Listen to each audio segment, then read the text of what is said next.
ladies and gentlemen, City Council members, Mayor Rhodes.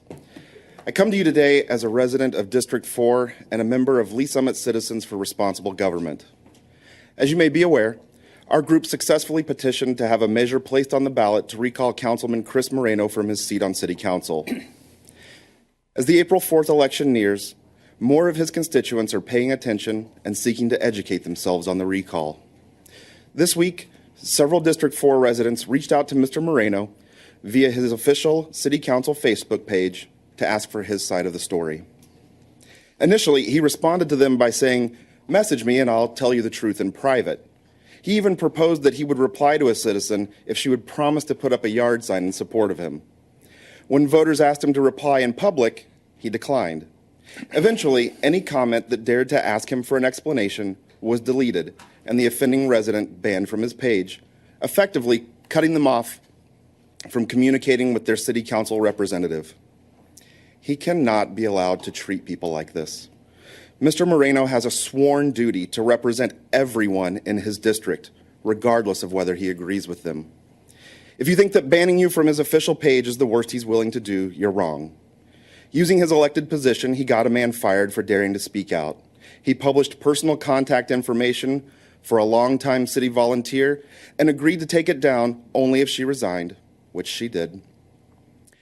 He's contacted the employers, boards of directors, and nonprofit organizations to attempt to have his critics fired or removed from their volunteer positions.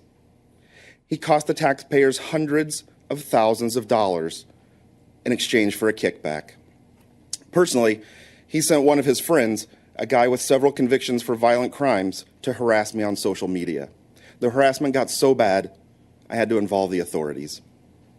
None of these actions were in the best interest of the city. These actions benefited only one person, Chris Moreno. Our committee has played by the rules and remained professional every step of the way. Along that path, Councilman Moreno has continuously thumbed his nose at this city and its residents,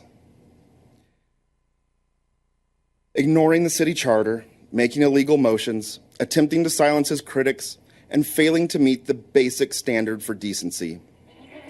To that point, here's a list of names we've been called by Councilman Moreno on his official Facebook page: bullies, stalkers, liars, hateful, weirdos, vulgar, malicious, a gang, good old boys, insiders, outsiders, and just this week, he had the nerve to refer to us as a hate group.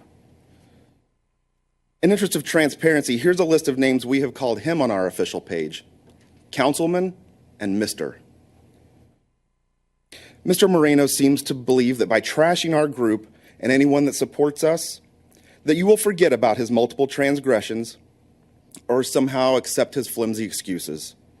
And he may attempt to justify or explain any of these acts in a vacuum. The fact is that his actions paint an extremely disturbing pattern of behavior that makes him unfit to represent our great city. If kickbacks, personal attacks, and abuse of power are how Mr. Moreno behaves when he knows he's under the microscope, what do you think he'll do for the next 3 years if he survives this recall?